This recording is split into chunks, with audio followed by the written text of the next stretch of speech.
एक छोटे से गांव में सिब्बा नाम का एक गरीब किसान रहता था। उसके दो बच्चे थे, राजू और दिनेश। वह दोनों ही छोटे थे। उनकी माँ एक दिन बीमार पड़ जाती है। बच्चों में अब ज्यादा दिन तक जीवित नहीं रह सकती। तुम अभी बहुत छोटे हो और मैं तुम्हारा साथ यहीं छोड़ने वाली हूँ। नहीं माँ, तुम्हें कुछ नहीं होगा, तुम ठीक हो जाओगी, चिंता मत करो।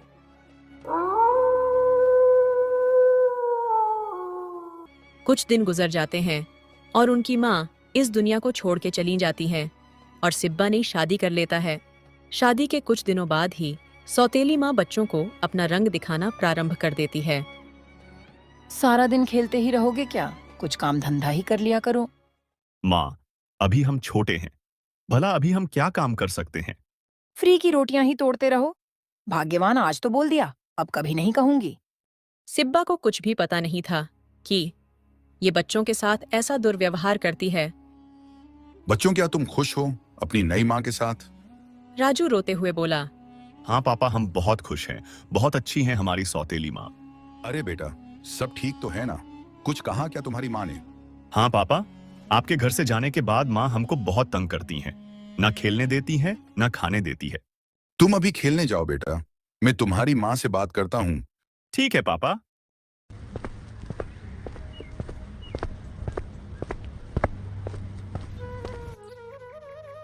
अरे भाग्यवान, टाइम पर खाना तो खा लिया करो जी। अरे मैं तो खा लूंगा, लेकिन हमारे बच्चे नहीं दिख रहे, कहाँ हैं वो? मुझे क्या पता, होंगे कहीं। मैंने सुना है कि तुम बच्चों को परेशान करती हो, क्या ये सच बात है? मैं तो सच कह रही थी, कुछ काम ही सीख लें। बेफिजूल घूमते रहते हैं। अरे भाग्यवान, अभी वो बच्चे हैं, भला अभी वो क्या ही काम कर सकते हैं? जी ये भी सही है, क्योंकि मेन सौतेली माँ जो हूँ, बच्चों को कुछ भी कहूंगी तो डांट तो मुझे ही पड़ेगी। अरे भाग्यवान, ऐसी बात नहीं है, अभी वो बच्चे हैं, उनके अभी खेलने खाने के दिन हैं। हाँ हाँ ठीक है, सुन लिया तुम्हारा प्रवचन। खाना खाना है तो खा लो, नहीं तो भाड़ में जाओ सबके सब। एक तो तुम्हारे बच्चों का भी ध्यान रखूं और ऊपर से उल्टा सीधा भी सुनूं। हे भगवान, ये किस औरत से मैंने शादी कर ली? अब मेरे बच्चों का क्या होगा? ये तो मेरे मुंह पर ही इतना कुछ बोल रही है, तो मेरे जाने के बाद ये क्या करती होगी बच्चों के साथ? भैया, मुझे बहुत तेज भूख लगी है, चलो खाना खाकर आते हैं। चल छोटे, तुझे अभी खाना खिलाता हूँ। माँ, हमको खाना दे दो, बहुत तेज भूख लगी है। हाँ हाँ आइए प्रभु, आपके लिए ही रखा है मैंने बनाकर। पहले कोई काम धंधा करो, तब जाकर खाना मिलेगा। चलो निकलो घर से बाहर। वह उन दोनों छोटे बच्चों को बड़ी बेरहमी से घर से निकाल देती है। वो सोच में पड़ जाते हैं कि अब क्या करेंगे हम। भैया, मैं तो चला कहीं, आप भी मेरे साथ चलो, नहीं तो ये सौतेली माँ हमको जीते जी मार डालेगी। हाँ छोटे, बात तो तू सही कह रहा है, हमको कहीं निकल जाना चाहिए। पिताजी तो काम करने निकल जाते हैं, हम दोनों का मरना होता है यहाँ। तभी वो दोनों भाई जंगल की ओर निकल जाते हैं। भैया, बहुत जोर से भूख लग रही है, शाम भी होने को है, हमको कुछ फल ढूंढ लेना चाहिए। हाँ छोटे, बात तो तू सही कह रहा है, चल कहीं से फलों की जुगाड़ करते हैं। तभी उन लोगों को एक सेव फल का पेड़ दिखता है, जिसमें बहुत सुंदर सेव लगे हुए थे। वह सेव को खाते हैं और कुछ अपनी टोकरी में स्टॉक कर लेते हैं। बो और घने जंगल में आ जाते हैं और रात भी हो चुकी थी, तो उनको कोई खास जगह नहीं मिली रात गुजारने के लिए।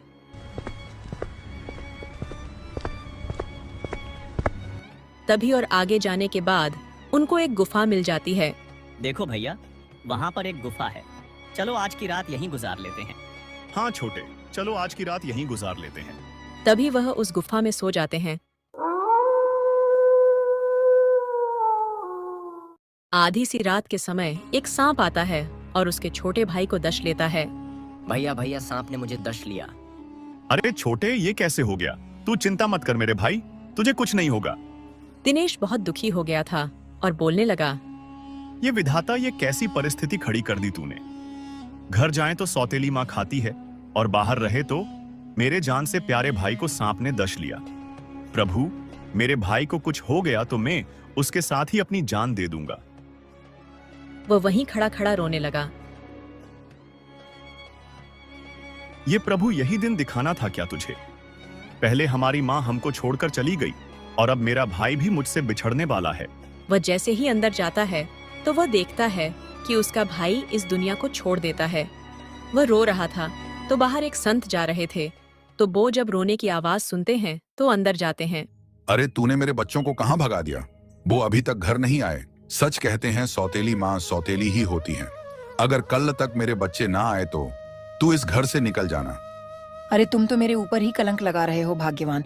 भला मैं तुम्हारे बच्चों को क्यों भगाऊंगी? क्या हुआ बेटा, तुम रो क्यों रहे हो? महाराज, मेरे भाई को सांप ने काट लिया है। अरे बेटा, तुम यहाँ क्या कर रहे हो और यहाँ क्यों आए थे? महाराज, कुछ दिनों पहले हमारी माँ की मृत्यु हो चुकी है और सौतेली माँ हमको खाना तो छोड़ो, घर में तक नहीं आने देती थी।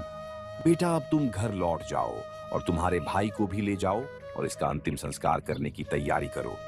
महाराज, अब मैं भी घर नहीं जाऊंगा। मेरा भाई मेरे जिगर का टुकड़ा है, इससे मेरी बचपन की यादें जुड़ी हैं। अब मैं भी इसी के साथ यहीं मरूंगा। महाराज सोचने लगे कि अब बहुत हुई परीक्षा, अब समय आ गया है इसको इसके कर्मों का फल देने का। बेटा, तुम्हारे पास दो ऑप्शंस हैं। तुम अपने भाई को जीवित कराना चाहते हो या फिर तुम अमीर बनना चाहते हो। महाराज, मुझे अमीर नहीं बनना, मेरे भाई को जीवित कर दो, बस तुम इतनी ही कृपा करो। बेटा, मैं तुम्हारे भाई के प्रति इतने प्रेम को देखकर अति प्रसन्न हूँ।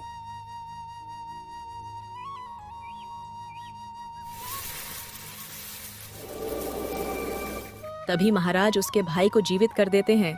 महाराज, आपने मेरे भाई की जान बचाई, इसलिए मैं आपका उपकार कभी नहीं भूलूंगा। बेटा, तुम अपनों को पहचान नहीं पाए। तुम्हारी सौतेली माँ इतनी बुरी नहीं है जितना तुम सोच रहे थे। वो तो इसलिए आपको डांटती है जिससे आप कुछ काम करने लगो और अपने पिताजी को काम में मदद कराओ। और हाँ, ये सांप भी मैंने ही बनाया था जिससे आपको सही रास्ता मिल सके। जाओ बेटा, अपने घर लौट जाओ। महाराज, आपने हमारी आंखें खोल दी, हम कल ही अपने घर लौट जाएंगे।